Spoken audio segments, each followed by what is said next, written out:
সাম্প্রতিককালে মিজানুর রহমান আজহারীর একটি বক্তব্যকে কেন্দ্র করে বিএনপি নেতা নেত্রীদের পক্ষ থেকে যে ধরনের প্রতিক্রিয়া দেখা যাচ্ছে তাতে মনে হচ্ছে তারা আজহারীকে প্রচণ্ডভাবে ভয় পাচ্ছেন। মিজানুর রহমান আজহারী যশোরের একটি ওয়াজ মাহফিলে একটি মন্তব্য করেছিলেন যে এক দল খেয়ে গেছে আর এক দল খাওয়ার জন্য প্রস্তুত হয়ে আছে। এখানে তিনি কারো নাম উল্লেখ করেন নাই, কে বা কারা এই খাওয়ার জন্য প্রস্তুত হয়ে আছেন। কিন্তু তার এই বক্তব্যের পরে বিএনপি নেতা নেত্রীদের পক্ষ থেকে একের পর এক মিজানুর রহমান আজহারীকে যেভাবে আক্রমণ করা হয়েছে, যে ধরনের অশালীন মন্তব্য করা হয়েছে, তাতে মনে হচ্ছে বিএনপি নিশ্চিতভাবেই মিজানুর রহমান আজহারীকে প্রচণ্ড রকমের ভয় পেয়ে গেছে। প্রথমেই শামসুজ্জামান দুদু তিনি একটি বক্তব্য দিলেন। সেই বক্তব্যে তিনি মিজানুর রহমান আজহারীকে এমনভাবে তুচ্ছ-তাচ্ছিল্য করলেন যেন মিজানুর রহমান আজহারীকে তিনি চেনেনই না। আসুন তার বক্তব্য আমরা অল্প একটু শুনে দেখি তিনি কি বলেছেন। আমি ভোট করতে পারলাম না, তাহলে কি ছিড়ছেন আপনার ক্ষমতায় বসে? কে যেন আজহার নাকি মাজার একজন আছে, আইরে রাজনীতি করবেন স্বনামে আসে, আড়াইলে আপনার লেগে রাজনীতি করেন, জামাতে জয়েন করেন। দুদু ভাই, এটি কোনো রাজনৈতিক বক্তব্য নয়, এটি প্রচণ্ড বেয়াদবির শামিল। কারণ জনপ্রিয়তার দিক থেকে মিজানুর রহমান আজহারীর কাছে আপনি শেখ সাদি আর ছাগলের লাদি।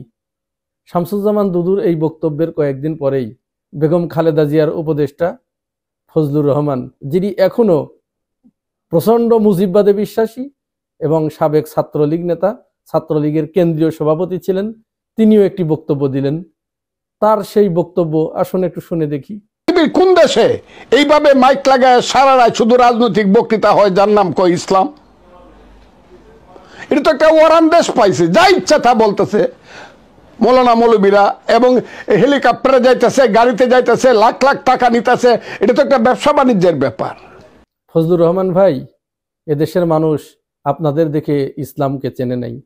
এদেশের মানুষ মিজানুর রহমান আজহারীদের মতো মানুষকে দেখেই ইসলামকে চিনেছে, এবং ইসলাম বলতে তারা মিজানুর রহমান আজহারীদেরই বোঝে।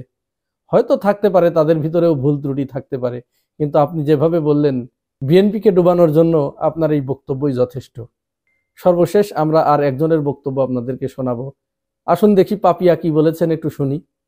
একদল খেয়ে গেছে আর একজন খাওয়ার জন্য প্রস্তুত, আর একদল খাওয়ার জন্য প্রস্তুত। আজহারী সাহেব খাওয়ার জন্য মালয়েশিয়া থেকে উনি বাংলাদেশে আসছেন। উনি একটা খায়খোর, এবং এই অশালীন অসভ্য বক্তৃতার কারণে উনি দেশান্তর।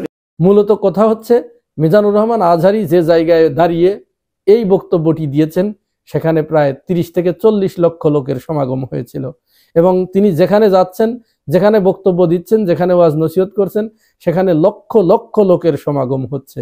এই সমস্ত গ্যাদারিংয়ে বিএনপি সম্পর্কে যদি নেতিবাচক কথা মানুষের কানে পৌঁছে দেওয়া হয় তাহলে বিএনপির ইমেজ নষ্ট হবে।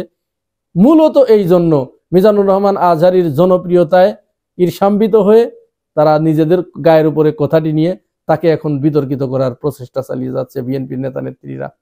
এবং সমাজে এই ধরনের কথা কিন্তু ইতিমধ্যে চাউর হয়ে গেছে যে বিএনপি আওয়ামী লীগের সাথে গাঁটছড়া বেঁধে ফেলেছে। তারা ভারতের সাথে গোপনে গোপনে চুক্তি করে ফেলেছে, যার কারণে ভারতও চাচ্ছে দ্রুত নির্বাচন, বিএনপিও চাচ্ছে দ্রুত নির্বাচন। ভারত যা বলছে বিএনপিও তাই বলছে, অর্থাৎ ভারতের কথা এবং বিএনপির কথা এখন এক। আওয়ামী লীগের চাওয়া এবং বিএনপির চাওয়া এখন এক। আগামী ফেব্রুয়ারিতে আওয়ামী লীগও আন্দোলনের ডাক দিয়েছে, বিএনপিও আন্দোলনের ডাক দিয়েছে, তাহলে সবই তো মিলে যাচ্ছে, সবই তো এক। বর্তমান বিএনপি নেতৃত্ব শূন্য থাকায় এবং মূল নেতাদের অনুপস্থিতির কারণে যারা দলের হাল ধরেছে তারা মূলত বিভিন্ন বাম সংগঠন থেকে বিএনপিতে এসেছে, কেউ ছাত্রলীগ থেকে এসেছে, কেউ যুবলীগ থেকে এসেছে, কেউ আওয়ামী লীগ থেকে এসেছে, কেউ সিপিবি থেকে এসেছে।